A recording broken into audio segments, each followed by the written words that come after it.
Ok, salut les gars et bienvenue sur Un jour, une faille, la chaîne qui vous dit tout sur la cybersécurité.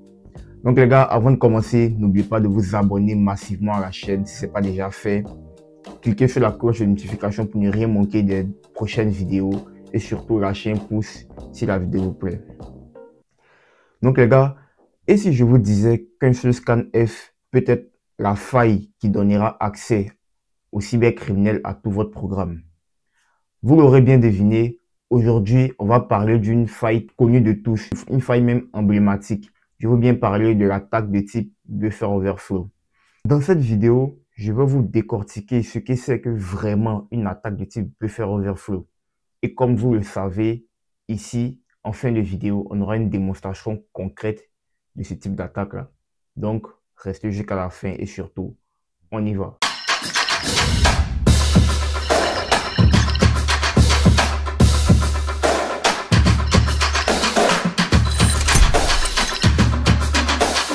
Ok les gars, comme je le disais, c'est quoi un buffer overflow? Un buffer overflow ou débordement des tampons arrive quand un programme écrit plus de données sur une zone mémoire appelée buffer que ce que cette zone mémoire peut contenir, ce qui peut entraîner la corruption des données voisines ou faire planter le programme.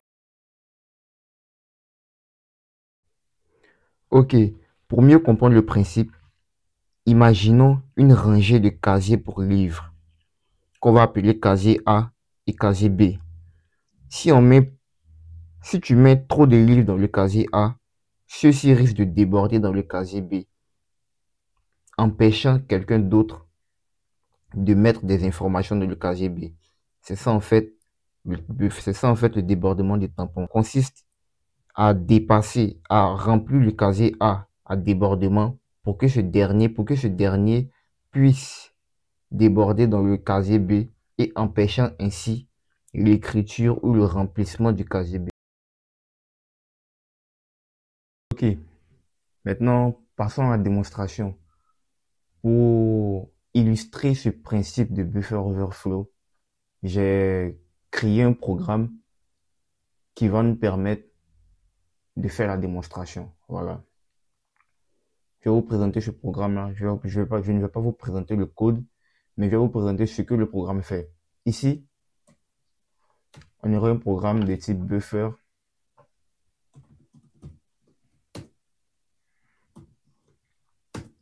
Notre programme ici, ce sera un jeu de devinette. Ce sera un jeu de devinette où l'utilisateur devra entrer son nom et on lui demandera d'entrer un nombre entre 0 et 63. S'il trouve le nombre, il aura gagné la partie. Sinon, il aura perdu. Ok. Je pense que le jeu, il est compris. Ici, dans notre cas, ici, on voudra tricher dans le jeu. Ici, supposons que nous sommes des cybercriminels et tout, et on veut atteindre le jeu, et on veut tricher dans le jeu, voilà, et on veut tricher au jeu et tout. Qu'est-ce qu'on va faire? On va devoir modifier la valeur avec laquelle on compare ce que l'utilisateur entre et ce que le programme génère aléatoirement.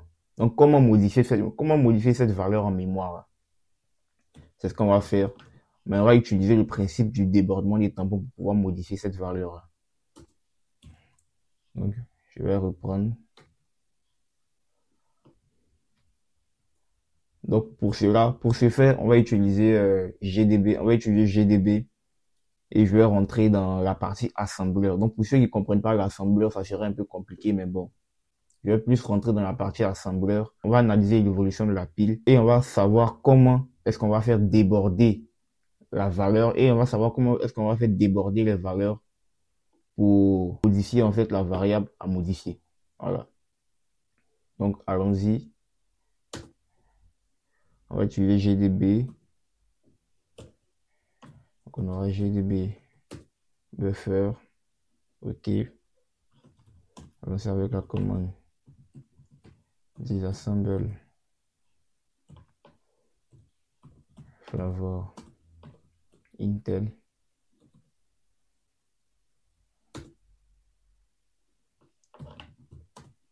On va lister le main. Ok, pas de problème. On va désassembler le main. Désassembler le main. Ah non, c'est disassemble main. Ok. Donc déjà, on va analyser ce code. On va analyser ce code assembleur. Donc déjà, ici, c'est assez simple à comprendre et tout c'est assez facile à expliquer, c'est assez simple à comprendre. Donc là, déjà, on a la mise en place de l'espace mémoire du main. Cette partie-là ça permet déjà de mettre en place l'espace mémoire du main pour pouvoir y créer les variables dont on a besoin. Voilà, pour pouvoir créer les variables dont on a besoin. Donc c'est cette partie-là qui va permettre au programme de faire ça. Ça, c'est la mise en place de l'espace mémoire du main. Ici, déjà, on constate qu'on a alloué 16 octets pour le main. Ça, c'est en hexadécimal. Ça, c'est en hexadécimal. On constate qu'on a alloué 16 octets pour le main. Voilà, 16 octets pour le main. OK. Donc ça, c'est un appel de fonction. On constate que là, déjà, c'est un appel de fonction pour la fonction time. Donc, cette partie-là, c'est pour générer aléatoirement le nombre qu'on va devoir retrouver. Voilà, ça va permettre au programme de générer aléatoirement.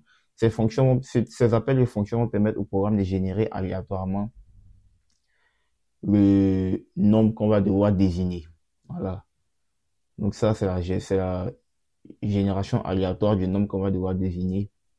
OK. Et ici, c'est-à-dire après avoir généré le nombre aléatoirement, on ajoute encore 63. On ajoute encore 63 à ce nombre. Vous voyez, donc, puisque le nombre à deviner sera entre 0 et 63. Donc, c'est cette partie-là qui le fait. OK. Et ici, on a la fonction put s, tout ça. OK, il n'y a pas de problème. Continue. Ici, on a un scanf. Le scanf qui va nous demander d'entrer le nom. C'est là, en fait, que le débordement, c'est là, en fait, qu'on va trouver c'est là, en fait, que le débordement des tampons est possible. Parce que le programme utilise un scanf et il n'y a pas de vérification de taille. Il n'y a pas de vérification de taille, ce qui va nous permettre, nous, attaquants, de donner un nom beaucoup plus grand que la normale. Dans notre cas, notre buffer fait 8 octets, c'est-à-dire le nom qu'on va devoir entrer ne doit pas dépasser 8 caractères. Mais nous, pour pouvoir aller modifier la variable qu'on va deviner, qu'est-ce qu'on va faire? On va écrire plus de 8 caractères jusqu'à écraser la valeur de la variable à deviner. C'est ce qu'on va faire. On va écrire plus de 8 caractères jusqu'à écraser la valeur de la variable à deviner. Voilà. Donc, puisqu'ici, l'espace mémoire est fait de telle sorte que la variable qu'on va entrer, le nombre qu'on va entrer au-dessus de la pile, le mot ou le nom qu'on va entrer comme chaîne de caractères et après au milieu et la variable qu'on va devoir modifier se trouve en fin de pile. Donc la variable qu'on va devoir modifier se trouve pile poil après le nom qu'on va entrer. Donc c'est une aubaine pour nous puisqu'il n'y a pas de vérification, puisqu'il n'y a pas de vérification de taille. Donc on va entrer un nombre beaucoup plus grand. On va entrer un nombre beaucoup plus grand pour pouvoir écraser la valeur de ce qu'on devra deviner. Voilà. Donc c'est le code assembleur qui nous permet de savoir tout ça en fait, qui nous permet de comprendre l'évolution de la pile de ce programme. Donc comme je vous l'ai dit ici, c'est le premier c'est le premier scanf. Le premier scanf qui nous permettra d'entrer le nom, qu'on veut choisir et tout. Et ça, c'est le deuxième scanf qui nous permettra d'entrer le nombre qu'on a choisi pour la vérification. Voilà. Et là, et ça, c'est que les fonctions printf, ce ne sont que des fonctions printf et tout ça. Voilà. Donc, notre but ici est d'écraser la variable. Notre but ici est d'écraser la variable choisie aléatoire, la variable qu'on devra deviner pour pouvoir y mettre ce que nous on veut. Voilà. C'est notre but ici. Donc, c'est ce qu'on va faire. Donc, pour ceux qui n'ont pas compris, l'assembleur, c'est pas un problème. Voilà, il y a tellement d'outils pour pouvoir faire ça sans utiliser l'assembleur. Et moi, j'ai voulu passer par l'assembleur parce que c'est ce qui est, parce que c'est la méthode traditionnelle. Voilà, c'est la méthode traditionnelle et tout ça. Après, les outils, il faut mais au moins, il faut comprendre ce principe-là avant d'utiliser les outils et tout ça. Voilà. Donc, on va aller directement dans le programme. On va répartir notre programme. On va recompiler notre programme. On nous demande un nom. Comme je vous l'ai dit, le programme demande un nom de 8 caractères. Mais puisqu'il n'a pas une vérification de taille, on va entrer un nom beaucoup plus grand. On va entrer un nom plus grand que 8 caractères. Imaginons qu'on nomme par exemple Jocelyne. Jocelyne, ça fait combien de caractères? Ça nous fait 1, 2, 3, 4, 5, 6, 7, 8. Ça nous fait pile poil 8 caractères. Jocelyne, ça nous fait pile poil 8 caractères. Jocelyne, ça nous fait pile poil 8 caractères. Et qu'est-ce qu'on va faire? On va ajouter un autre caractère encore. On va ajouter le point d'exclamation. Ce qui va se passer, c'est que le point d'exclamation va s'écrire, va écraser, la valeur du point d'exclamation va écraser la valeur du nom qu'on devra deviner. Et puisqu'on sait que le point d'exclamation en ASCII, la valeur du point d'exclamation en caractère ASCII, c'est 33. Donc, on aura eu ça à rentrer 33 comme nombre à deviner. Et bingo, on a gagné. Voilà. On vient de hacker le système. On vient d'hacker le système comme ça. On peut donner n'importe quel nombre. Voilà. On peut essayer une autre façon encore. Je vais sur Jocelyne. On entre encore 33. Bingo. Essayons un nom plus court.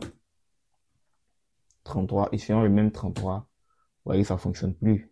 Voilà. Parce que là, on a forcé le système, en fait, on a forcé le système à choisir la variable, on a forcé le système à choisir le nombre 33. Le nombre que nous, on voulait, en fait. C'est-à-dire, on a fait déborder le tampon pour pouvoir écraser la valeur qui suit. Voilà. Si vous vous rappelez, c'est la définition que j'ai donnée. Le débordement des tampons va consister à faire déborder le buffer pour pouvoir écraser la valeur des données voisines. Voilà. Donc, c'est un peu ça, la démonstration que je voulais vous partager. Ok les gars, donc on a la fin de cette vidéo. Voilà, j'espère que la vidéo vous aura plu. J'espère qu'elle vous aura appris de nouvelles choses et tout ça. Donc, n'hésitez pas à vous abonner massivement à la chaîne. N'hésitez pas à vous abonner si ce n'est pas déjà fait. De cliquer sur la cloche de notification pour ne rien manquer des autres vidéos et de lâcher un pouce si ça vous a plu et tout. Donc, on se dit à la prochaine et surtout, restons vigilants sur le cyberespace.